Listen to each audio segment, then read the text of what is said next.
The Henry Mountains were spectacular. After settling on our backup campsite the night before, we couldn't have been happier with our decision.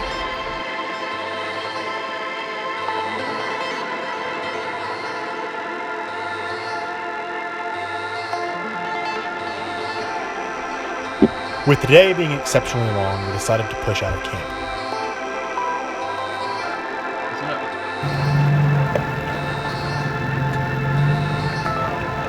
Working our way down and out of the Henrys, the landscape drastically changes yet again as we enter Capitol Reef.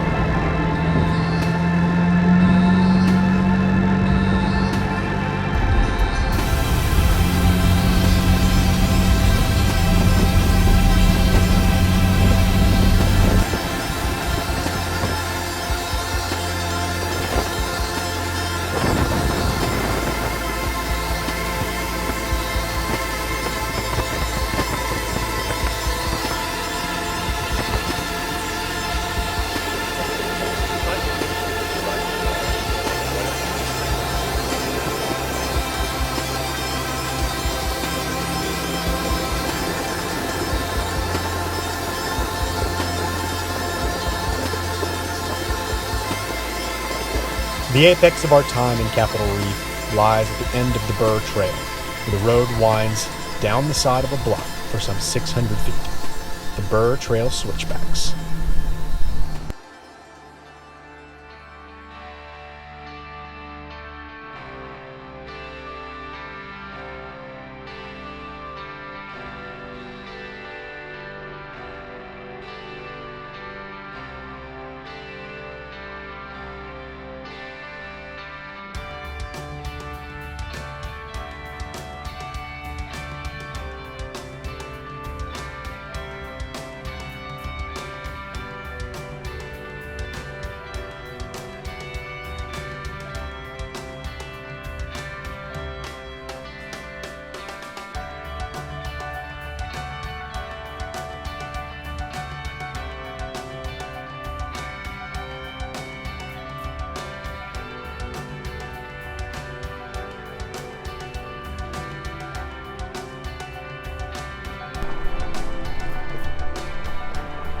After the switchbacks, we continued the 30 miles down the Burr Trail, in perpetual awe of the red rocks and amazing scenery.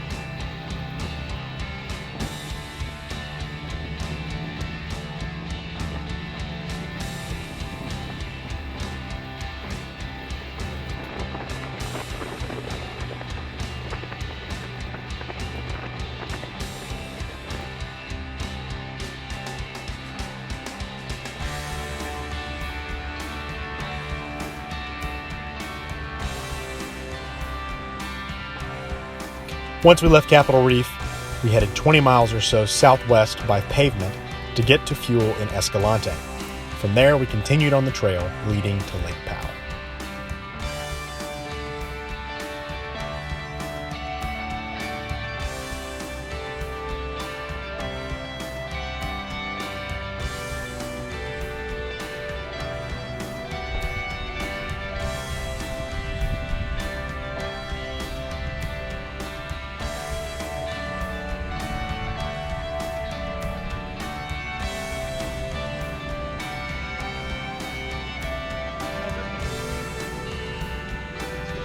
Yeah, this is awesome. This section of the trail is amazingly scenic. Over 90 miles, we never ran into another soul. It's also the roughest and slowest part of the Utah Traverse.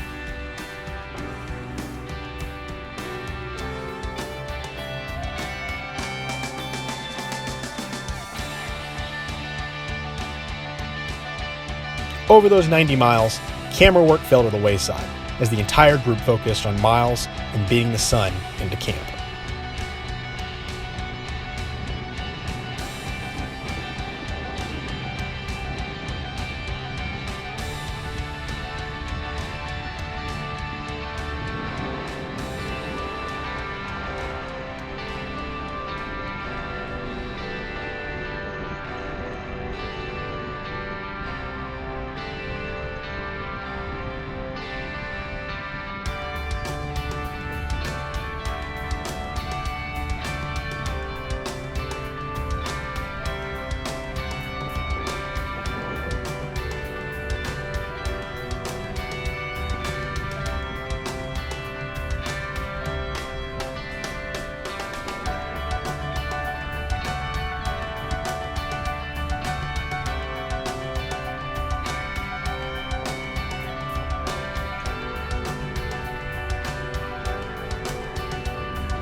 The sun would set on day 3 before we made our miles and reached the night's designated camp spot. Roadside camping it is.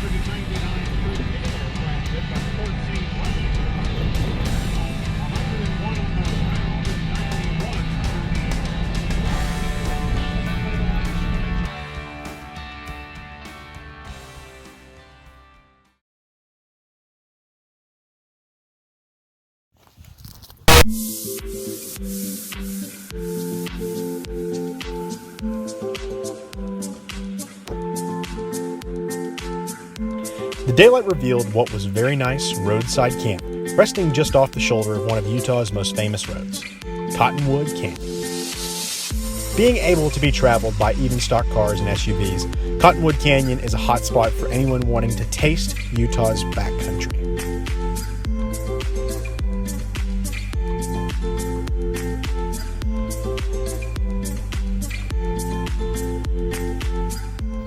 So we decided to go ahead and push in last night, probably against better judgment.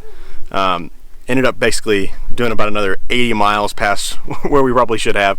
Didn't roll into camp. Well, what we ended up deeming as camp. It wasn't where we intended on being. At about 10 o'clock last night. Getting up this morning, we've got about 40 more miles of this side of the trail to finish before we actually get to what we were supposed to do today. So we did doing a little early pack up and trying to get out of here. Hopefully we can make it before everybody's got to go home.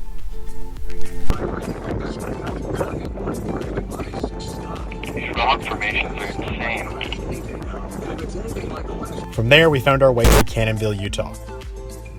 Getting fuel was a priority, as the previous sections saw us consuming more fuel than any other section of the trail.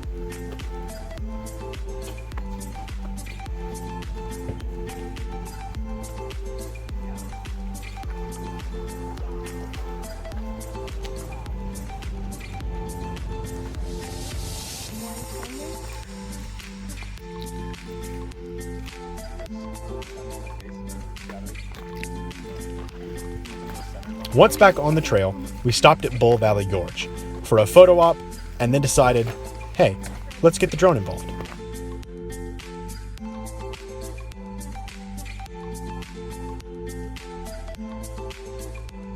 Side note, the Mavic Pro isn't very responsive when being piloted by your phone.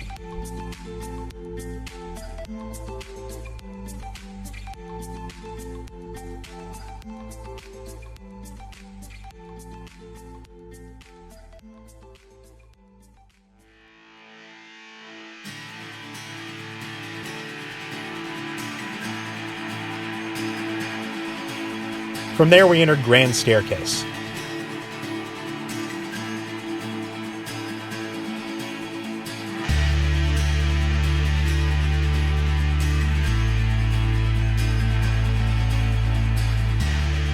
Grand Staircase, or Grand Staircase Escalante National Monument, was established by President Clinton in 1996 and is one of the largest sections of federally protected land in the United States, spanning some 1.88 million acres. As the name suggests, it's signified by a series of steps in the earth as you gradually descend off of the Bryce Plateau.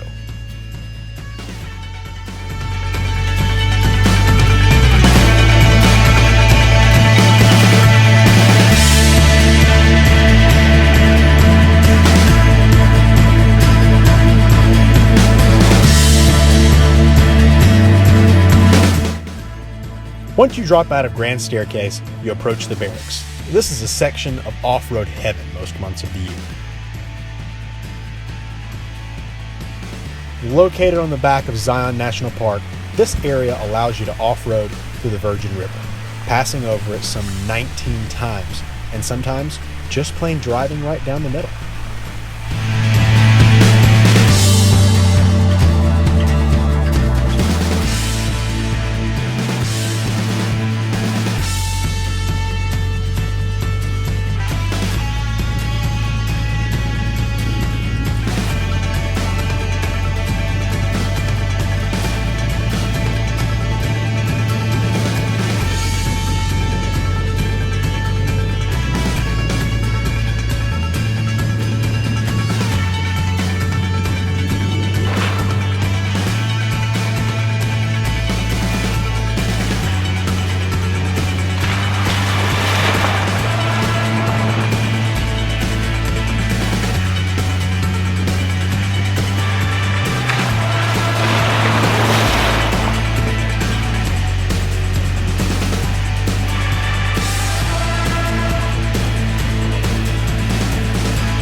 Once off the trail, we stopped to air up and let Austin clean out his snorkel pre-filter.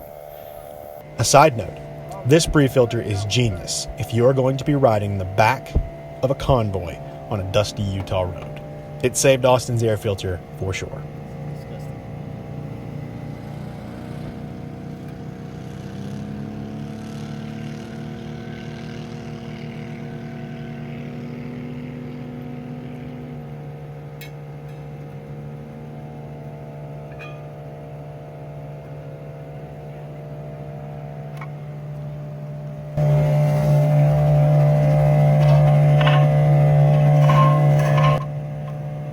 That's why you run a pre-filter, ladies and gentlemen. Especially if you're not going to be leading the trail.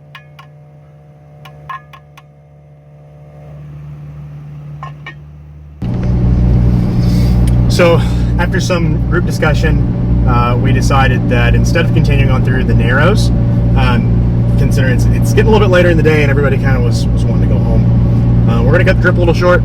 But we're not. Hey Rustin, you should see if they'll give us a discount because we went to the Grand Canyon, and see if we can show them our receipt and get an annual pass and use that $30 towards that. Do you know if that's even possible? Nope, that's why I'm saying to ask. Roger, copy. Okay, that's whatever. Here, do you want me to stop and do it again? No. So, we kind of had a group discussion. What we decided to do was to, instead of continue pressing on through the Narrows and deal with a lot of the ATV traffic that we were going to have to deal with, we just kind of ended up backtracking out of the Narrows. Sorry, not the Narrows, out of the barracks. It actually turns into the Narrows in Zion. And so we decided to come back and instead of just, kind of cutting the trip all together right there, we're actually rerouting and we're going to go through Zion. Because I think we only have maybe one or two people that have been through Zion in the group this time. So yeah, we're just going to keep pressing forward and hopefully we can get out on the highway by about 2 o'clock.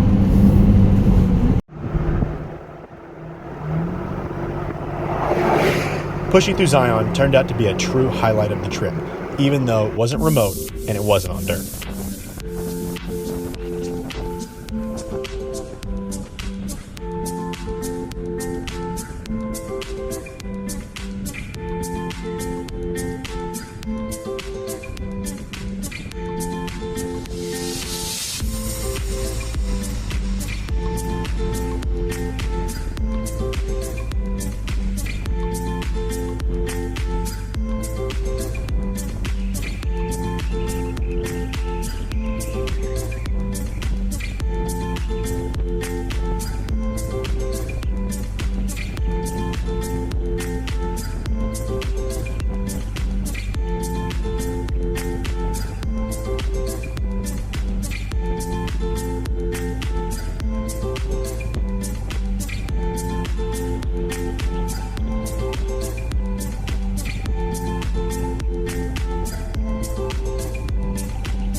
We have a belief here at OUSA. Overland travel is very Oh, that's cool. Is On it the getting video. all of your gear together and going to the store? No. But was a national park with no off-road trails, surrounded by thousands of people, part of our overland trip? Absolutely. If overlanding has taught us anything, it's that yes, the trip and the journey are part of the adventure. But sometimes arriving, no matter the style or location, can be just as thrilling. The here and the go, evenly matched together with some great people. That's how I want to live.